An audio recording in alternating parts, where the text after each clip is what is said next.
সংসদীয় গণতন্ত্ৰত সাধাৰণতে শাসক পক্ষই সভা স্থগিত প্ৰস্তাৱ বিৰোধিতা কৰে আৰু আজিও স্বাভাৱিকভাৱে আমি সভা স্থগিত প্ৰস্তাৱৰ বিৰোধিতা কৰিব লাগিছে।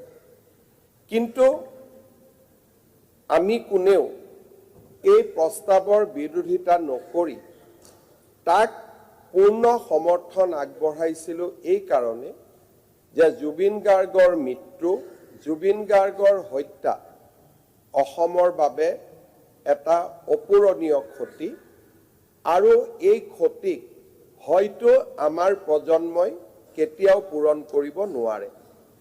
জুবিন গাৰ্গৰ ক্ষতি অসমৰ প্ৰতিজন ব্যক্তিৰ বাবে এক অপূৰণীয় ক্ষতি, প্ৰতিজন পৰিয়ালৰ ক্ষতি, প্ৰতিটো জাতি উপজাতিৰ ক্ষতি। আমাৰ জাতিয়ে এক মহামূল্যৱান অমৰ সম্পদক হেৰুৱাই পেলালে। মোৰ আজিও মনত আছে জুবিন গাৰ্গক গুৱাহাটীৰ এটা ব্যক্তিগত টিভি চেনেলে যেতিয়া তেওঁ শ্ৰেষ্ঠ অসমীয়াৰ সন্মান যাচিবৰ বাবে এটা অনুষ্ঠান আয়োজন কৰিছিল। সেই অনুষ্ঠানত জুবিন গাৰ্গক সন্মুখত ৰাখি মই কৈছিলোঁ যে জুবিন অসমৰ এক জাতীয় সম্পদ আৰু জুবিনক আমি তেওঁৰ সৃষ্টিৰে সদায় জীয়াই ৰাখিব লাগিব আৰু জুবিন আমাৰ বাবে সদায় আদৰৰ প্ৰাণৰ শিল্পী হৈ থাকিব। এই প্ৰজন্ম জুবিনৰ ওচৰত সদায় ঋণী হৈ থাকিব লাগিব।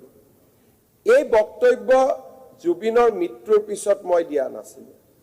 জুবিনৰ জীৱনকালত জুবিনৰ সন্মুখত জুবিনক মই এইদৰে শ্ৰদ্ধা দিছিলোঁ আৰু জুবিনে এটা কথা সিদিনাখন কৈছিল যাক মই আজিও মনত পেলাওঁ যে হিমন্ত দাক মই মুখ্যমন্ত্ৰী হিচাপে সম্বোধন নকৰোঁ, মই হিমন্ত দাক হিমন্ত দা হিচাপে ক'ম।